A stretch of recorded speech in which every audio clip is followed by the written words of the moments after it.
अस्सलाम वालेकुम व्यूवर्स, कैसे हैं आप सब लोग। मैं हूं डॉक्टर निमरा खालिद। आज जिस टॉपिक पे मैं बात करूंगी वो है कि 8वें महीने में होने वाली माँ और बच्चे में तब्दीलियाँ। माँ और बच्चे में जो 8वें महीने में तब्दीलियाँ होती हैं उनके बारे में हम बातचीत करेंगे और जैसे ही उन तब्दीलियों के मुताबिक उनका हल कैसे निकाला जा सकता है। सबसे मोस्ट इम्पॉर्टेंट जो तब्दीलियाँ बच्चों में, अब हमें सबसे पहले ये पता होना चाहिए कि 8वां महीना स्टार्ट कब होता है, एंड कब होता है। 8वां महीना 31 हफ्तों से लेकर 35 हफ्तों तक होता है। और इसमें बच्चे में दो ख़ास तौर पर जो बच्चे में दो अहम तब्दीलियाँ आती हैं वो एक ये है कि बच्चे का वेट गेन होता है बहुत तेज़ी से, क्योंकि 8वें महीने के शुरू में बच्चे का वज़न जो होता है वो कम से कम 1 किलो के करीबन होता है, तो 1 किलो तकरीबन 1 किलो होता है। लेकिन 8वें महीने के एंड पे बच्चे का वज़न 2 किलो तक चला जाता है। इसी तरह बच्चे की हाइट, दूसरा जो बच्चे में चेंजेस आती है वो बच्चे की हाइट होती है। हाइट मतलब उसका कद, बच्चे का कद जो है वो एंड पे, इस मंथ के एंड पे जो है वो 46 से 48 सेंटीमीटर तक, जो कि एक बच्चे की आइडियल हाइट है, वहाँ तक पहुँच जाता है। जिससे आपको अंदाज़ा होगा कि बच्चा हर हफ्ते कम से कम 200 से 250 ग्राम तक अपना वज़न जो है वो गेन कर रहा होता है।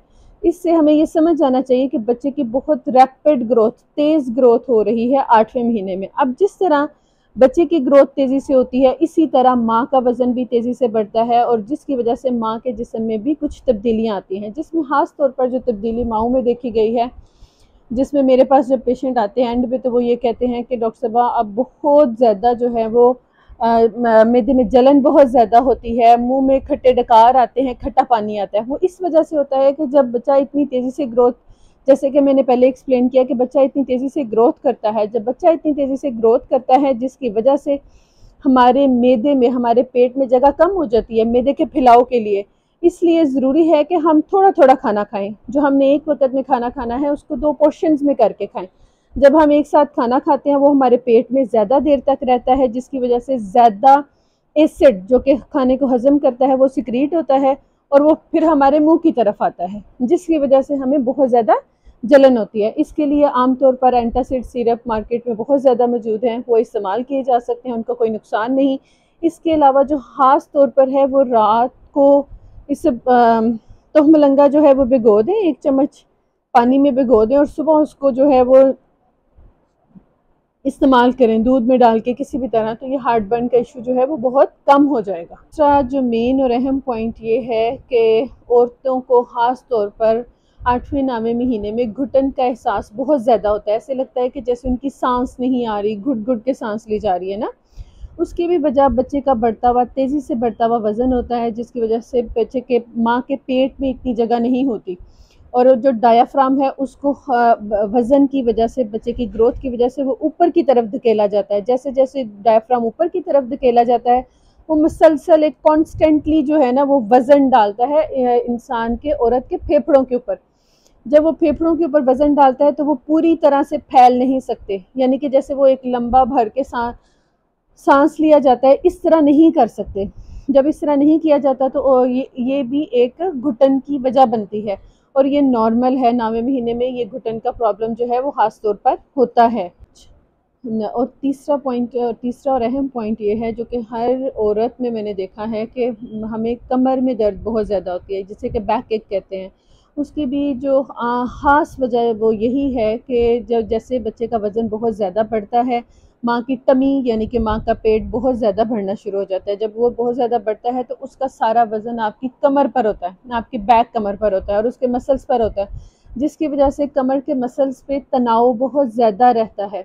जिस तनाव की वजह से, और इसके अलावा ये तनाव तो कमर के मसल्स पे होता है, दूसरा आपकी फ्रंट बोन पे, फ्रंट वाली जो बोन होती है ना, सामने वाली हड्डी पे आमतौर पर औरतें कह रही होती है, उसमें भी दर्द होती है, उस पे दोनों चीज़ों पे तनाव बहुत ज़्यादा रहता है।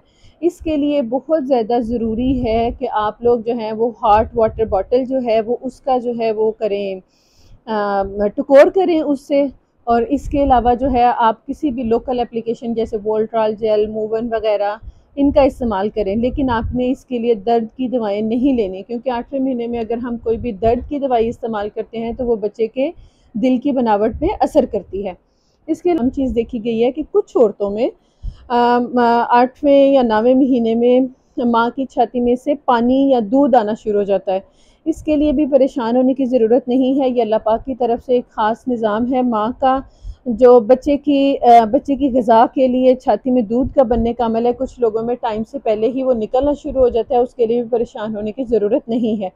कुछ लोगों में 8वें महीने में जो है वो, कुछ औरतें मेरे पास जो बच्चियां ख़ास तौर पर जिनका पहला बच्चा होता है ना, उनमें ख़ास तौर पर जो है ना वो दर्दें, कच्ची दर्दें जिन्हें हम कहते हैं, या फॉल्स पेन्स की शिकायत के साथ बच्चियां आती हैं, हमें दर्द होना शुरू हो गई है, लेकिन उससे उनको हम कहते हैं फॉल्स पेन्स या ब्रैक्सटन हिक्स कॉन्ट्रैक्शन। उनसे कोई मसला नहीं होता, पेशेंट को कोई मसला नहीं, बच्चे को कोई मसला नहीं होता।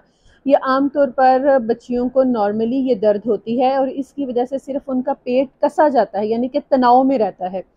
अगर ये पेट बस कसा जाता है, तनाव रहता है, तो इसका कोई मसला नहीं है। इससे अगर इस दौरान अगर इस तनाव के दरमियान में अगर आपको दर्द होने लग जाती है, तो फिर ये मसला है, ये फॉल्स पेन जो है वो ट्रू पेन्स में जो है वो शिफ्ट हो जाती है, जिसकी वजह से ये होता है कि टाइम से पहले दर्दें लग जाती हैं। लेकिन अगर ब्रैक्सटन हिक्स कॉन्ट्रैक्शन यानी कि सिर्फ और सिर्फ पेट का तनाव ही हो, यानी कि पेट सख्त होता है फिर उसके बाद नरम हो जाता है कुछ वक्फे के बाद, तो इससे भी कोई मसला नहीं, इसके लिए भी परेशान होने की ज़रूरत नहीं है। एक और अहम पॉइंट जो कि 8वें महीने के हिसाब से बहुत ज़्यादा इम्पॉर्टेंट है, वो ये है कि जिस तरह बच्चे का वज़न तेज़ी से बढ़ रहा होता है, उसकी लेंथ कंप्लीट हो जाती है, इसी तरह एक और अहम काम होता है, यानी कि बच्चा अपनी पोजीशन भी फ़िक्स कर लेता है माँ के पेल्विस में, यानी कि माँ की हड्डी के अंदर जो है वो अपनी पोजीशन फ़िक्स कर लेता है, जिसकी वजह से ये होता है कि माँ को पेशाब वाली जगह पे बहुत ज़्यादा खिंचाव महसूस होता है। और कुछ औरतें इस प्रॉब्लम की इस वजह से इस प्रॉब्लम के साथ आती हैं कि डॉक्टर साहबा, थोड़ा सा हंसने से, थोड़ा सा अगर तेज़ी से हम हंसते हैं या फिर छींक वगैरह आती है तो हमारा पेशाब निकल जाता है। इसके लिए ये भी एक नॉर्मल अमल है, क्योंकि बच्चा जब हड्डी में फ़िक्स होता है तो उसकी वजह से ये मामलात होते हैं, हमारे मसाने में पेशाब की जगह जो है वो कम हो जाती है, इसलिए भी परेशान नहीं होना।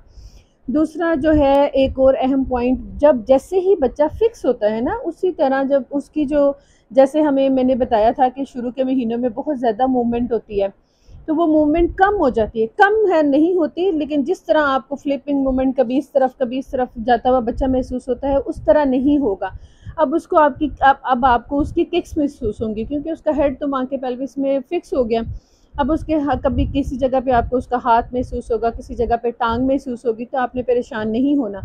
हमें बस इतना चाहिए कि हरकत होनी चाहिए, कम से कम 12 से 14 दफ़ा एक दिन में हरकत जो है वो होनी चाहिए। और अहम पॉइंट ये है कि नॉर्मली पानी जो हमारे पेट में जिसके अंदर बच्चा फलता फूलता है, वो भी 8वें और 9वें महीने में नॉर्मली तौर पर कम हो जाता है। उसकी वजह ये होती है कि बच्चे की ग्रोथ बहुत ज़्यादा हो रही होती है, उसके लिए पानी के लिए इतनी ज़्यादा जगह नहीं होती, जिसकी वजह से हम माँ को कहते हैं कि पानी का इस्तेमाल जो है वो आप इतना ज़्यादा करें कि बच्चे में पानी की कमी ना हो।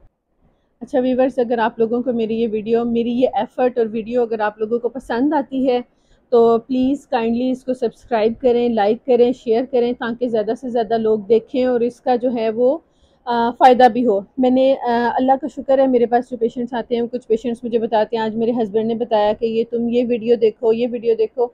मुझे बहुत खुशी होती है कि आप लोग मेरी वीडियो देख रहे हैं और उसके मुताबिक मुझे बताते भी हैं कि हम वीडियो देख रहे हैं। काइंडली मैं कहूँगी कि ज़्यादा से ज़्यादा लोगों को शेयर करें, ताकि सब लोग इससे फ़ायदा उठा सकें और मुझे भी इससे ज़्यादा बेहतर और इनकरेज हों कि मैं इसे ज़्यादा बेहतर बना सकूँ। अल्लाह हाफ़िज़।